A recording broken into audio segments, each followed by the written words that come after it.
Hello, this is Janet Miranda, the Executive Director of Priests for Life.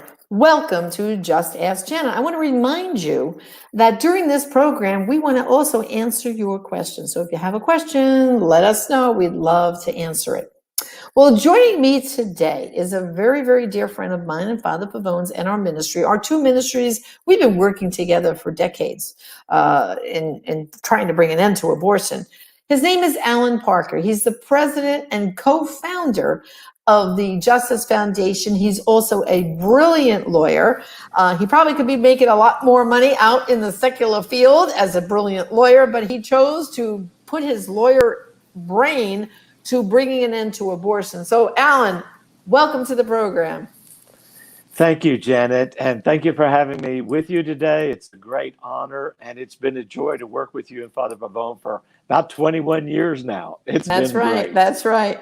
Well, Alan, let's let our people know, because they may not be familiar with the Justice Foundation and a little bit of its history. Why don't you take us back, because you had two very, very important clients. Tell our people about those clients.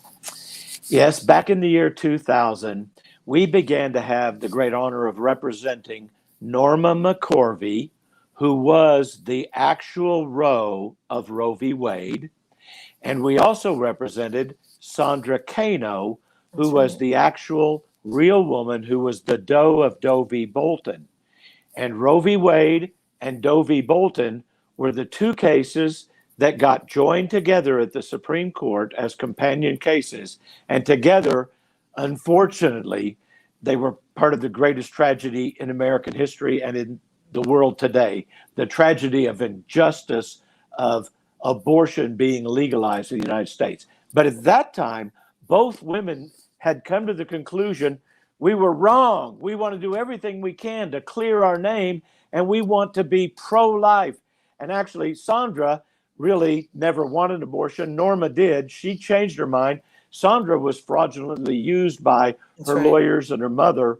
So they wanted the truth to get out. And we were blessed to represent them, to file a motion that began at the trial courts and ended up asking the Supreme Court to reverse their own cases on behalf of those two women. That's right. And of course, we both know both Sandra and Norma have gone on to their reward. They're with the Lord, but they both died being 100% pro-life. And I remember Norma telling me, I actually spoke to Norma the day she passed, only hours before, actually an hour before she passed. And she said to me, Janet, please keep fighting, keep defending, keep helping to overturn that terrible decision that my name was attached to, because I just want to see that overturned. She actually felt the guilt, I remember this, of the death of all those children. She knew the Lord forgave her. She knew she became, a Christian and eventually a Catholic, but it weighed on her heart that foolishness of me just signing on a paper for a pizza lunch created this travesty, So explain, because people might be wondering, okay, Alan, you tried to fight their case to be, like the court heard their case to be overturned, Roe v. Wade. How far did it get, and why wasn't it successful? Well, we filed what are called Rule 60 motions, where a party can ask that their own judgment be set aside. And we did file that with the Supreme Court, and several courts have already used it in opinions asking the Supreme Court to reverse Roe v. Wade. But at that time, the court said, we don't want to take your case. They did not rule against us on the merits. They just said, we get 8,000 to 9,000 cases a year. We only take 80 to 90. You have a 1% chance of being accepted. And they said, this court does not want to hear you right now. Now, I believe Roe v. Wade and Doe v. Bolton will be reversed. And when that happens, the court will put either in the opinion or a footnote, by the way, the two women whose cases we're reversing today actually filed motions with this court asking us to correct the injustice of their own decisions. Right. And you're so right. Every year, Norma felt terribly guilty that another million children had been killed. Even though she knew she'd been forgiven, she felt responsible. Exactly. And of course, just so people understand how the Supreme Court works, you just explained that they only take a fraction of the cases that are submitted to them. And that the term is called granting, they did not grant certiorari, right? Isn't that the fancy legal term? That is correct. I'm going to give you an honorary law degree. You're doing great. Certiorari. You know, Yes, it is. but there is something people can do. I know, Ellen, you referred to abortion, which I think is brilliant, is a crime against humanity. Because when you think about it, you know, very often here in the United States, we use that this is the American Holocaust, which is referring to the Nazi Holocaust, which was a terrible travesty. But this is kind of similar in the, actually even more, millions and millions and millions of children, over 60 million children that we can even count, have been killed by the American Holocaust. So it is a crime against humanity when we're killing our own children. What made you come to that, recognize that phrase? Because I think it's brilliant. Well, thank you. I believe I give the credit to the Lord for that. I think it's an inspired idea, but it's not my inspiration. When it came to me, it took me actually about a year to get used to using that term because it elevates the whole issue. Right now, I'm the lawyer for the moraloutcry.com. And any person can sign the Moral Outcry, and we will put their name in friend of the court briefs in every abortion-related case that comes to the court over the next couple of years or until Roe v. Wade is reversed. I'm praying and hoping it's soon. But we call it, here's why, under the law of precedent, severe criticism of a court decision by the people is a reason to reverse it. So we call abortion a crime against humanity because that's true, and it is severe criticism. So every signature under the law of judicial precedent, every signature is itself severe criticism, and thus it's a reason to reverse Roe v. Wade. And that's what's new about this argument. You always need to be making new arguments and encouraging the court to do the right thing. And when we went to the court in 2005 with Norma, the court just wasn't ready. So the moral outcry is to help get the court ready. And it makes two major new arguments. Number one is abortion is a crime against humanity. That's when the government withdraws legal protection from a class of human beings. You mentioned the Holocaust. That's what the Germans did. They said, the Jews aren't people, we're not going to protect them. Now, we don't mention that because that was the Germans that did that. We mentioned two crimes against humanity by the U.S. Supreme Court, where they admit now they did wrong. Number one is the slavery decision of Dred Scott before the Civil War, and it provoked the Civil War. And then the second one was their segregation decision of 1896, where they upheld segregation and said separate but equal is okay. So instead of giving African Americans legal rights to equal protection, no, they said separate but equal is okay for you. And it wasn't until 1954 in Brown v. Board of Education that the Supreme Court reversed its own 58-year-old precedent. So Roe's only 48 years old.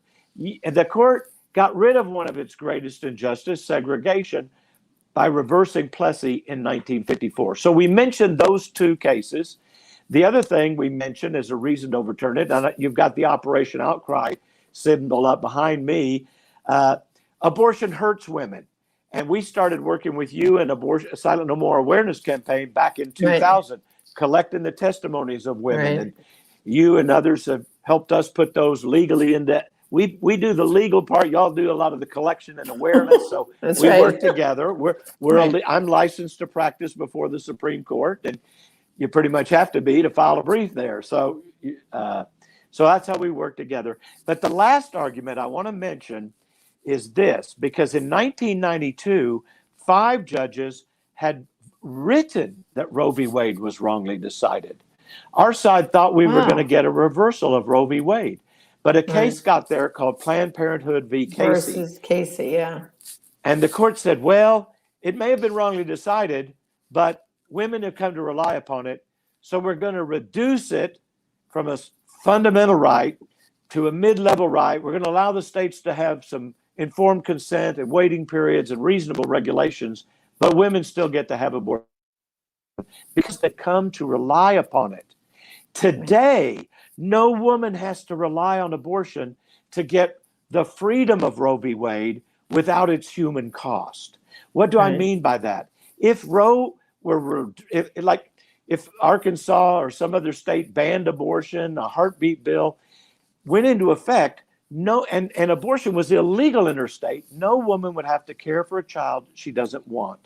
Under the law in all 50 states, including New York and California, super liberal states, Hawaii. They say, yes, relinquish your baby by giving your baby to us at a fire station or hospital within a certain period of time after birth, and you're free. You can be free. So we're saying, don't kill the baby, don't hurt yourself, because abortion damages women. Women, right. Give us the baby, and what will happen to those children? They'll be given to the 1 to 2 million women waiting to adopt newborn children in America. That's right. So it eliminates the reliance interest that killed us in 1992. Well, and also, too, I want people to know, those are called safe haven laws. And brothers and sisters, you could do a huge favor right now to humanity if you could raise awareness in your own community about safe haven laws. You know, I mean, seriously, every church could put something in their bulletin saying, pregnant, unprepared, you don't have to have an abortion. Have that baby, and a safe haven law will help you. You can relinquish that child to wanting parents waiting to adopt a baby. I mean, so many people, as you know, Alan, you must hear about this all the time. Yes. They're going overseas to adopt because we're killing so many of our babies, there's not enough here. So we know there's a demand. They know the couples are lined out outside the door. And in fact, I even know couples who actually go forward and say, we'll even take disabled babies, Down syndrome. I mean, they just want a baby. And so to me, I think it's almost a crime that the media doesn't report about safe haven laws. I think if more women knew, first of all, I always say this, Ellen, by the time they find out they're pregnant, which they find out pretty quick now, but they're already at least a month and a half down the road. Okay, so what do you have? And you're done. And then you walk away. And then you don't have the damage done to you physically, psychologically, as we know, working with the women, spiritually, of having had that abortion and that guilt that just remains with them for so long. You know, so there's safe haven laws. Brothers and sisters, you have to get that word out, right? And the pregnancy help centers. There's actually a network of over 3,000 pregnancy help centers that will help her with food, getting food stamps. And if a woman is poor, low income, the state will already pay for prenatal care and delivery of the child. It's all free to low income people in America, and the safe haven is free, unlike abortion. So it's equally available to the rich and the poor. And we will now take care of the woman and the baby. That's we're moving toward a more just and humane society. And yes, we have compassion for the women. I represent thousands of women who had abortions. We don't condemn and deeply the women. Regret it. No, exactly. So we don't want women to be hurt. We don't want the child to be killed. Now we can do it all as a society. And some people say, well, they'll end up in foster care. No, the women who want to adopt children, there's actually 6 million a year who are infertile. And after a few years of trying, 1 to 2 million of them want to adopt. They think, I can take care of a newborn baby, but might not be as competent to take care of a neglected or abused child. But there are many who will take even those children. But the women who are desperate for newborn because they can't have their own baby, they kind of want newborns. And that's natural, that's loving, that's good. So, Annette, what we want to ask people to do is to sign the moral outcry petition. I know I've done it. Father Pavone has done it. And I know there was one day, Alan, I know Father Frank was there. You brought that petition with all the signatures you had at that point, and I think you rolled it down in front of the Supreme Court, right? You had a ceremony, so to speak, right? So how many signatures have you gotten so far? How many you have so far? Well, at the time we rolled that scroll, we had 250,000 signatures. Now we have over 350,000 signatures. So we've gotten another Yay. 100,000. And we just rolled that scroll out. Well, let me just say, when we rolled it out in front of the Supreme Court, 4 days later, they took the Louisiana abortion case and began to turn abortion around. Instead of being 5-4 in favor of abortion, it came out 4-1-4. 4 for abortion, 4 kind of against abortion, 1 in the middle, John Roberts. But God is turning the ship around. It's slow. Well, we just rolled that scroll out in Arkansas because Arkansas was considering a ban on abortion based on the moral outcry petition. These arguments, which I've just made to you and everybody has heard, those were the words of the petition, which you can sign today. The words of the petition as to why Roe v. Wade should be reversed were put into the bill itself as legislative findings. So that the Senate of Arkansas, by a 2/3 majority, said abortion is a crime against humanity. We want to ban it, except to save the life of the mother. And we'll take all the children. Then the House of Arkansas banned it by 2/3 majority, except to save the life of the mother, and said, we'll take all your children if you can't take care of them. And we rolled out the scroll, and it was very dramatic. And your name can be a witness before heaven and earth. And by that, I mean, the Bible says that a lot. When you speak out loud, when you do something, God sees it in heaven. So your signature is recorded, and we'll put your name only in the next brief. And we want to have 500,000 by June, because we're still waiting for the governor to sign this bill in Arkansas. But if that doesn't happen, then the legislature can override it. It will go in effect in June, and the ACLU will sue to stop it. They don't want a law banning abortion. So it's going to go to court, but it's like an arrow on its way to the Supreme Court. We'd like to have 500,000 signatures, which is just another 150,000 by June. And we'll roll that scroll out in Arkansas in front of the trial court that hears the case. So they know it is a crime against humanity. And the Supreme Court will know they're not alone. America feels that way. And let me just address that issue, because normally you want judges above public opinion, not swayed by public opinion. But under the law of judicial precedent, the court pays attention to it. And you may remember Senator Collins asked Justice Kavanaugh, if 5 judges thought Roe v. Wade was wrongly decided, is that enough to reverse it? And he said, no, it's not. So she voted for him. But she didn't know he'd written a book that says if you have all these other reasons, then it's a good idea. And one of the reasons is it has been met with general dissatisfaction, protest, and severe criticism. That's right. Or major changes in law and circumstances, like in 92, the states wouldn't take these babies. Now they will. So women don't have to rely on killing their child and hurting themselves. They can say, I'm going to safe haven my baby. And everybody, if you want, I think it's a great idea to promote safe haven.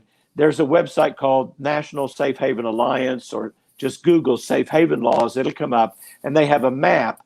Click on your state, and it'll tell you, like Texas, where I'm speaking from right now, you have 60 days to drop it off at a hospital or fire station or EMS provider. So different states have, California is 3 days, for example. But sign the moral outcry petition. And then it's got share features on it when you sign it, and you sign it with your mouse or your finger and give us your literal signature. And then you give us your email. So we'll tell you the next time we file a brief and things like that. But you don't have to pay anything. We're representing Melinda Thibault, the founder, at no charge. We're a nonprofit agency.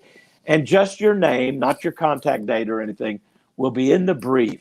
And the first time we filed it, there were 74,000. Then there were 264,000 the next time. Then 336,000 the last time we filed a brief in the Louisiana case. We're hoping to have 500,000 by June, hopefully 1 million by the end of this year. and maybe somewhere between 3 million and 30 million when the case finally gets to the Supreme Court. Because it does take time for a court to go through the trial court, then the Court of Appeals. Right. And by the way, the Eighth Circuit is very pro-life, where this Arkansas bill will go, and then to the Supreme Court, and then they may sit on it for a while. The Mississippi abortion ban bill was considered by them in a private conference last Friday, and it's the 15th time they have considered the case, or had it on the list of cases they were going to consider. Maybe they got involved in, say, election cases and said, we'll put that off for another day. Only the judges know what is said in there. There's no employees, no clerks, nothing. Right. But they could take Mississippi soon, and when we filed the Mississippi brief, we had 336,000. If they say we're going to take this case and we do another brief, we'll probably have over 400,000 when we file that brief.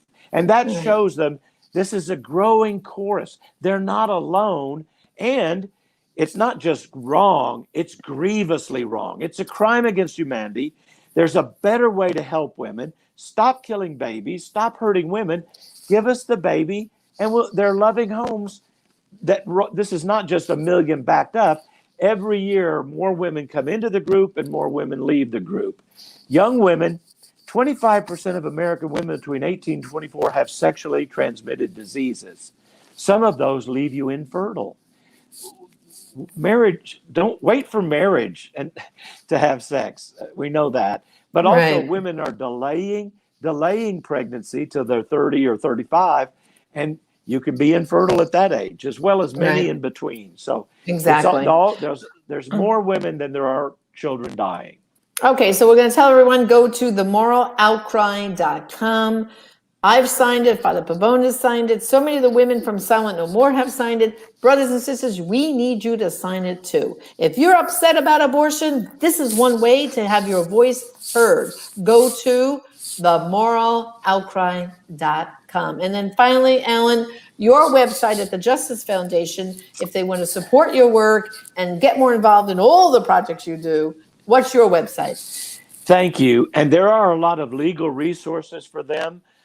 We have a center against forced abortion that people can get legal tools to stop forced abortion, which is illegal. And so our website is thejusticefoundation.org.